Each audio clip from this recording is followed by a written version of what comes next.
There is a rule in royal families. Great heirlooms are never gifted, they are only loaned. But history knows its exceptions. Sometimes monarchs and their families allowed themselves bouts of generosity, and then divorce changed the fate not only of a marriage, but of the jewels themselves. Some women kept their wedding treasures and wore them in their new lives. Others put entire collections up for auction. And sometimes, jewels considered part of a dynasty left royal hands forever. Today, I invite you on a journey through royal halls and family archives, where behind the sparkle of wedding celebrations, complex decisions about the fate of jewelry were often made. In some cases, these were historic tiaras. In others, lavish personal gifts that continued their stories beyond the marriage. These histories evoke generosity, regret, and the most unexpected twists, and the most amazing details are still ahead. Before we begin, please support my channel by clicking on the like and subscribe buttons. Thank you. To understand how royal jewels survive a divorce, we must travel to the heart of power and passion in the early 19th century, to the story of Napoleon Bonaparte and Empress Josephine.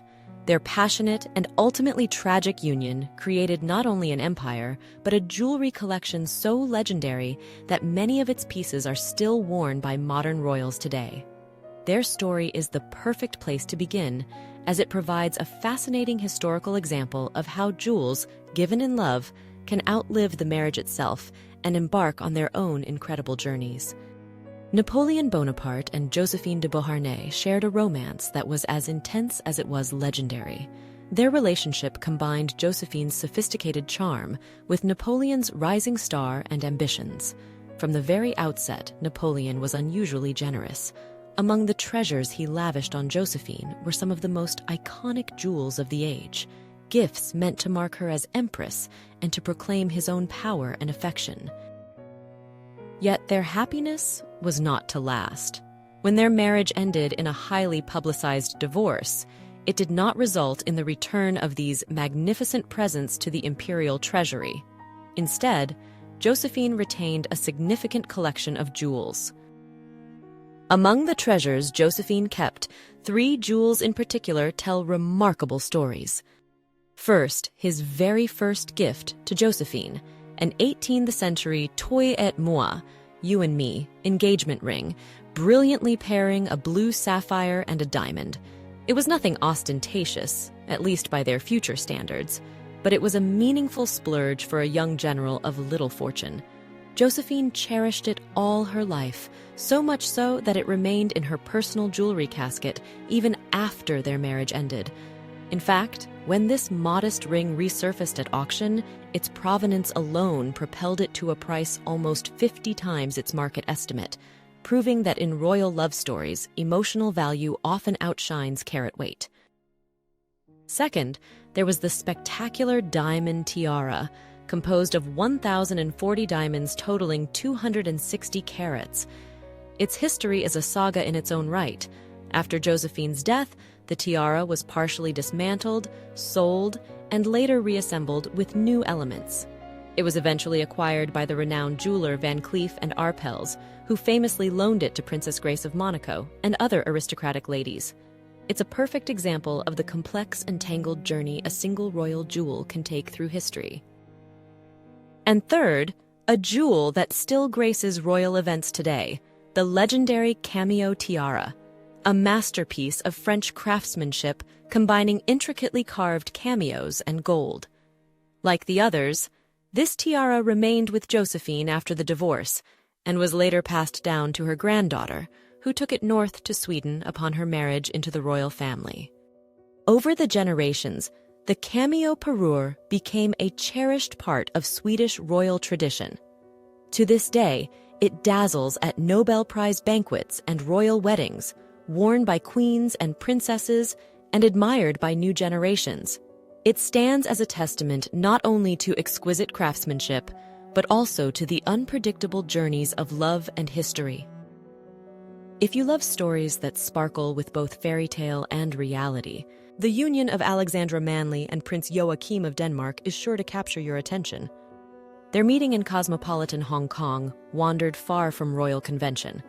Alexandra, a brilliant professional of mixed Chinese and British ancestry, and Joachim, the adventurous younger son of Queen Margrethe II, were introduced at a private dinner. Their romance blossomed quickly, a blend of international flair and classic royal tradition, culminating in a breathtaking proposal on the Philippines, sealed with a diamond and ruby ring set in yellow gold, as vibrant as Alexandra's own heritage. The Danish court could hardly contain the excitement. Their 1995 wedding at Frederiksborg Castle unfolded like a true modern fairy tale. Alexandra, stunning in a bespoke Jorgen Bender gown, carried a bouquet adorned with bauhinia, the flower of Hong Kong.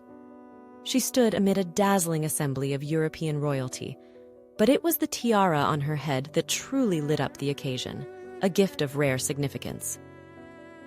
Few royal treasures carry such resonance as Queen Alexandrine's diamond drop tiara. Created around 1912, this dazzling piece features a series of graceful arches, each lined with briolette-cut diamonds that shimmer like drops of morning dew. The tiara was originally presented by King Christian X to his wife, Queen Alexandrine, likely to commemorate their accession to the Danish throne. Although Queen Alexandrine wore the tiara during significant events of her reign, she was never photographed in it, adding to the aura of royal mystery that surrounds the jewel. Upon Queen Alexandrine's passing in 1952, the tiara was inherited by her elder son, King Frederick IX.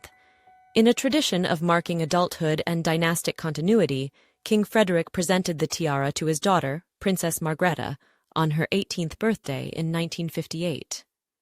Margrethe, who would later become Queen Margrethe II, wore the tiara at numerous official banquets, both before and after her accession, making it one of her most emblematic jewels.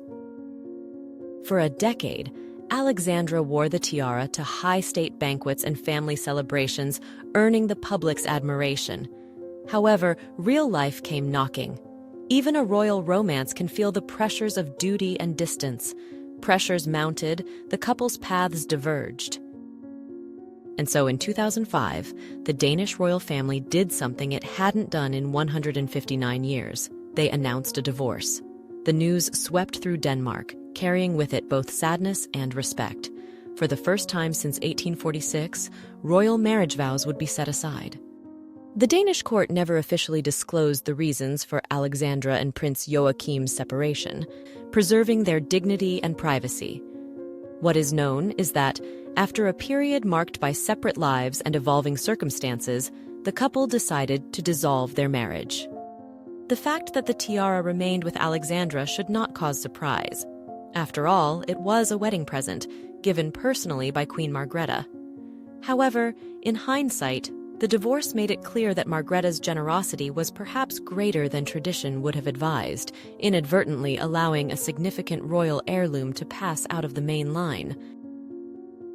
Fairy tales sometimes leave lessons behind, and after Alexandra's unprecedented story, the Danish royal family quickly adjusted course. Something changed in the castle corridors.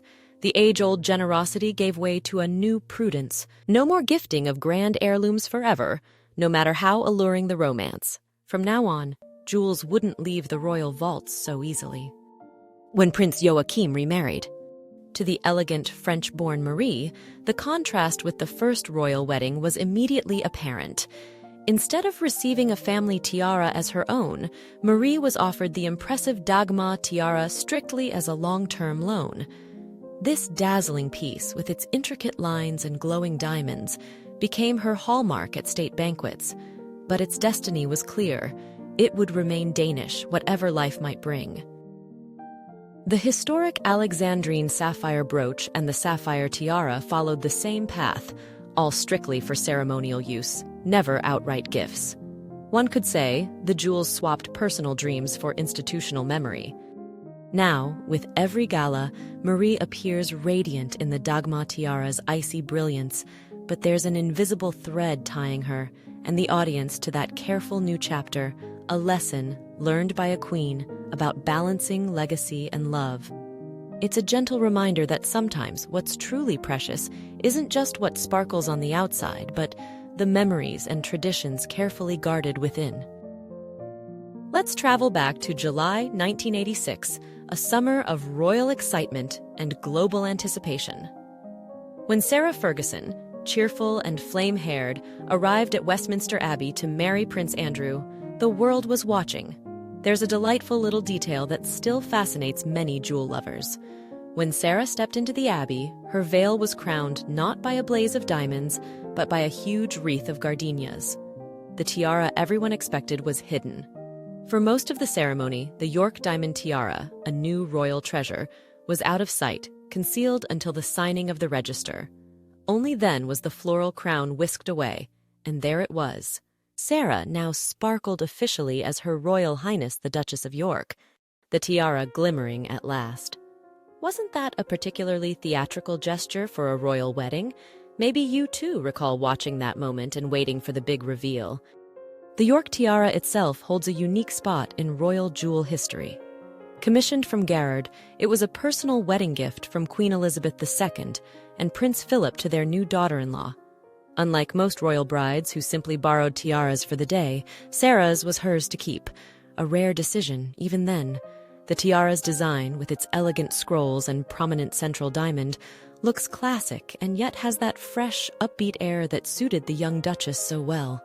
Some say it's that combination, sentimental value and bold beauty, that's kept this piece so endlessly discussed. Sarah wore the tiara again and again through the height of her royal life. From sparkling state banquets to overseas tours, Canada, Saudi Arabia, you name it, the York tiara was always there, anchoring her look and broadcasting her place in the family. If you browse through 1980s and 1990s photos, you'll spot the tiara at many glamorous moments. At Claridge's, beside Queen Elizabeth, in shimmering evening dresses, a proud duchess who finally had her own royal sparkler. I find the clean yet floral motif appealing, a bit more playful and approachable than some of the grander, older family heirlooms. Of course, not all that glitters is serene. As you know, Sarah and Andrew's marriage eventually hit turbulence. Separation came in the early 1990s, and by 1996, the fairy tale had ended in divorce. Now, here's where the plot thickens. Who gets the tiara? Many assumed it would quietly return to the royal vaults, like so many jewels before. There were rumors, even tabloid headlines, suggesting the tiara might be sold to pay debts or vanish into a private collection. But that never happened. In a break with tradition, Sarah retained personal ownership of the York tiara after the divorce, marking another departure from the usual royal path.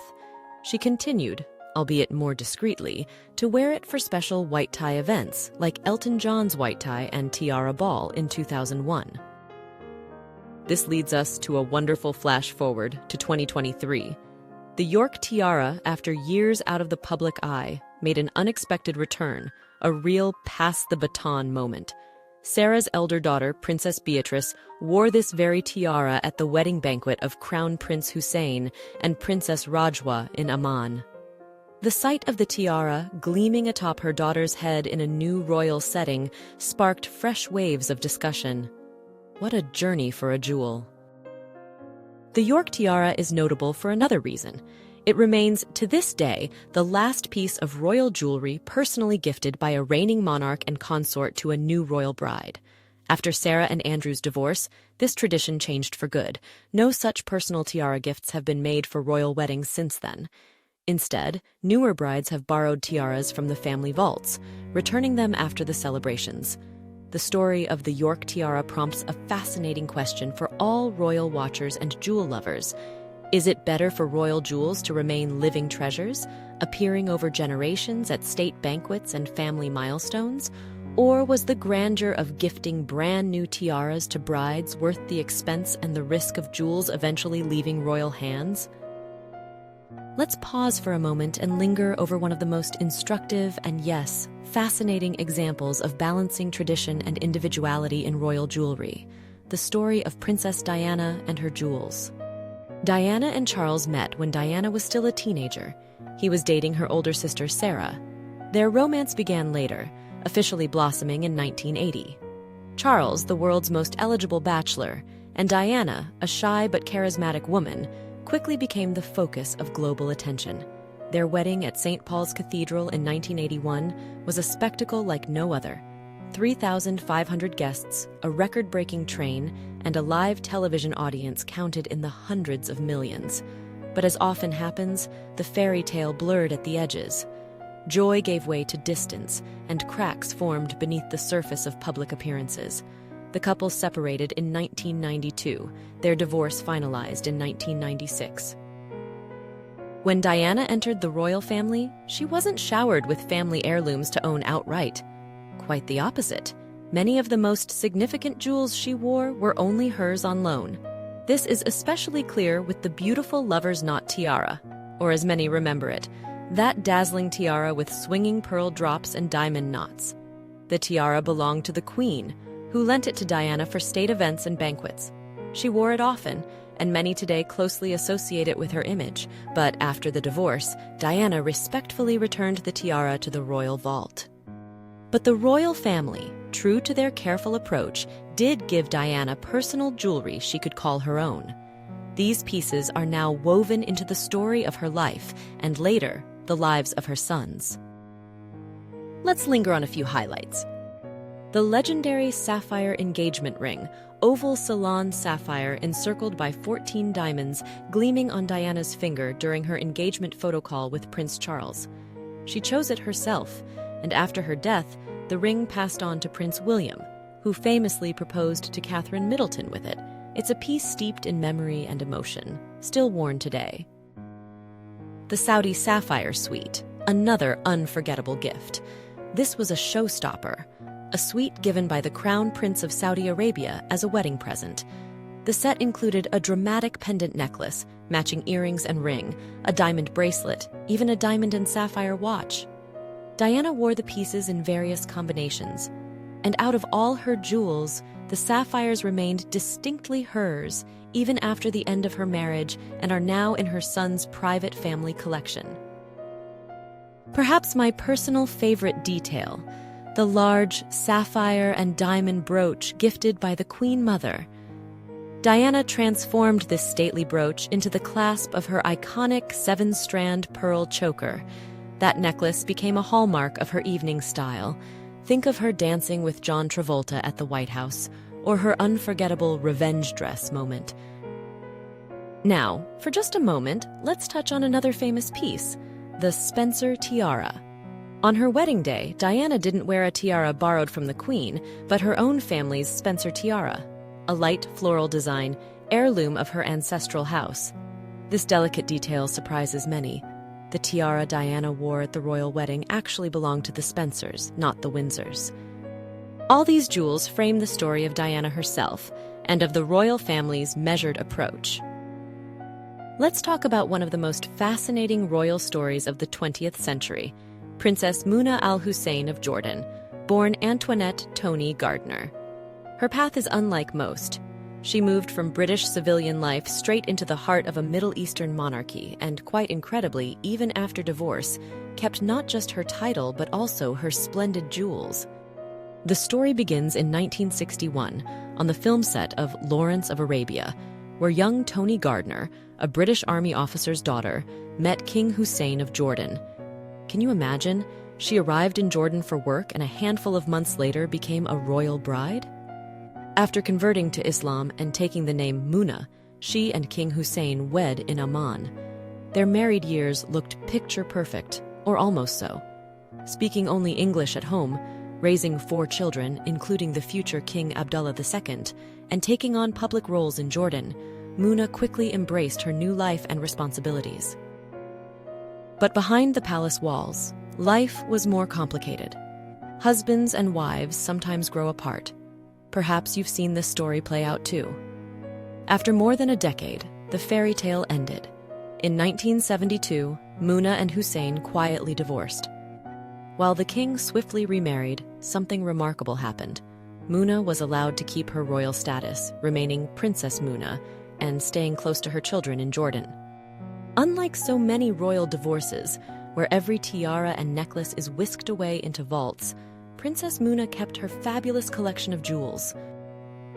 Let's take a closer look. First, her diamond tiara. a beautiful antique piece set with large diamonds, acquired by King Hussein around 1961 just for her.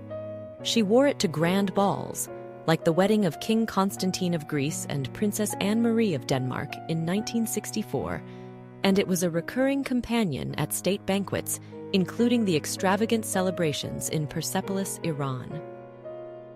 The same goes for her distinctive pearl and diamond tiara, whose origins remain a bit of a mystery.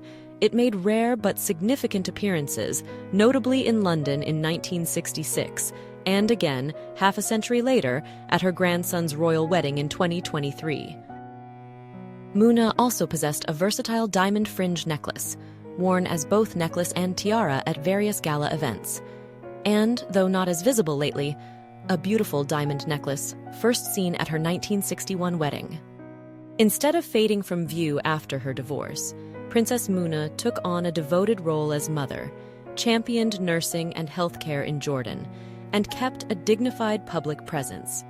She never remarried, and thanks to her enduring position in the royal family, continued to wear her jewels at grand occasions, including appearing in them at the wedding of her grandson and the king's Silver Jubilee portraits as late as 2025.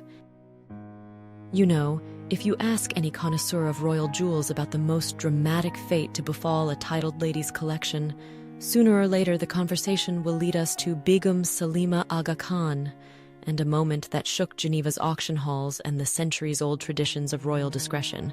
So pour yourself a cup of tea. I've been wanting to tell someone this story for ages. Let's begin in the glimmering world where East met West, when Sarah Frances Croker Poole, an English debutante and top fashion model, married Karim Aga Khan IV. Her life seemed woven from silk and diamonds. The wedding itself was a Paris affair, both civil and Islamic. Not only did she embrace a new faith and a regal title, but she stepped into a life swirling with gala evenings, charity balls, luxury, and of course, truly remarkable jewels. Her jewelry casket over the next 25 years became a modern legend. Exclusive Cartier, Van Cleef and Arpels, Boucheron, Harry Winston. The biggest names worked to create masterpieces just for her. These weren't mere gifts. They were expressions of art, wealth, and mutual admiration. Picture a necklace set with the rare Begum blue diamond, heart-shaped, deep blue, 13.78 carats, surrounded by over 40 more heart-shaped diamonds. But life in palaces, as we know, isn't always a perpetual ball. After more than 2 decades, the fairy tale dimmed. When the marriage unraveled, the settlement was as magnificent as the union itself. Reports spoke of a financial sum and, crucially, more than 250 pieces of exceptional jewelry. And here comes our first little twist. What would you do if you suddenly found yourself in possession of a small kingdom's worth of diamonds? Salima held on to her treasures, and for a while it seemed like this chapter might close quietly, with heirlooms resting unseen in velvet boxes. But, as you might guess, that wasn't the end. In 1995, barely months after the divorce, an extraordinary announcement from Christie's in Geneva made jewelers and collectors catch their breath. Princess Salima Aga Khan's entire collection was to go under the hammer. Not everyone approved. The Aga Khan, one of the world's richest men and a spiritual leader to millions, mounted a fierce legal campaign to halt the sale. His lawyers argued that, according to the divorce agreement, most pieces should remain in the family, or at least be offered to him first. The courtrooms buzzed, hundreds of journalists, whispers of family honor, and questions of what constitutes personal property when your life is half fairy tale, half public spectacle. What do you think? Should jewels given in marriage return to the family or stay with the woman who wore them? There's no simple answer, and this case proved it. For a brief time, it even looked like the sale might be stopped. Some lots were pulled as a compromise and quietly sold back to the Aga Khan himself. But the main event was unstoppable. The Geneva Appeals Court ruled in favor of Princess Salima. In November 1995, over 250 pieces crossed the Christie's auction block, an auctioneer's gavel echoing where once there had been the clink of champagne flutes and the strains of ballroom music. This was no ordinary sale. The press called it the most sumptuous jewelry collection to appear since the Duchess of Windsor's jewels in 1987. Among the gems, that spectacular Begum blue diamond necklace, intricate Mughal Indian pieces, Bucalati's craftsmanship, Van Cleef's carved emeralds, and so much more. Some jewels came from her own grandmothers, others had been carefully commissioned as tokens of love and prestige. Here's a miniature did you know to savor. Only 23 lots, worth under £150,000, were withdrawn and sold privately to the Aga Khan. The rest left the safe forever. The final tally? The auction raised about $27.6 million. Then a world record for a single-owner jewel collection. It's hard to picture, isn't it? The scale of that gleaming parade, each piece emerging for the world to see, to covet, to bid for a slice of history. Time moves on, but this sale remains a rarity, a sparkling moment when personal legacy, family drama, and public spectacle all collided under the bright lights of Geneva, setting a precedent for what a true princess can really do with a casket full of history. Would you have been brave enough to let it all go? Or would you have kept your treasures locked away? Such stories rarely repeat themselves, which is partly why the legend of Princess Saloma's auction continues to captivate jewel lovers everywhere. Each of these stories is a reminder. Love may come to an end, but the fate of royal jewels often outlives every marriage. Sometimes this means a rare loss of a historic tiara, like in Denmark. In other cases, personal gifts continued their journeys with women who went through a royal divorce, carrying their own stories and legacies forward. That's why today, many royal houses are becoming more cautious, opting for long-term loans of heirlooms rather than irreversible gifts. This doesn't diminish the sparkle of weddings, but it does help preserve heritage for future generations. I have to admit, of all these cases, I feel most strongly about the Alexandrine diamond drop tiara. While it was a personal wedding gift and Countess Alexandra legally owns it, I still hope, someday, the tiara will return to the Danish royal family. Perhaps Countess Alexandra will choose to give it back, or maybe it will go to one of her sons. Some jewelry experts have even speculated that, in time, a member of the Danish royal house might negotiate to buy the tiara from Alexandra, bringing it back to the main collection. What do you think? Do you believe the Alexandrine tiara will ever return to the Danish vaults? And which story touched you most? Thank you for watching. If you enjoyed these sparkling histories, don't forget to like, subscribe, and hit the bell so you won't miss the next royal jewelry deep dive. Your thoughts in the comments mean a lot.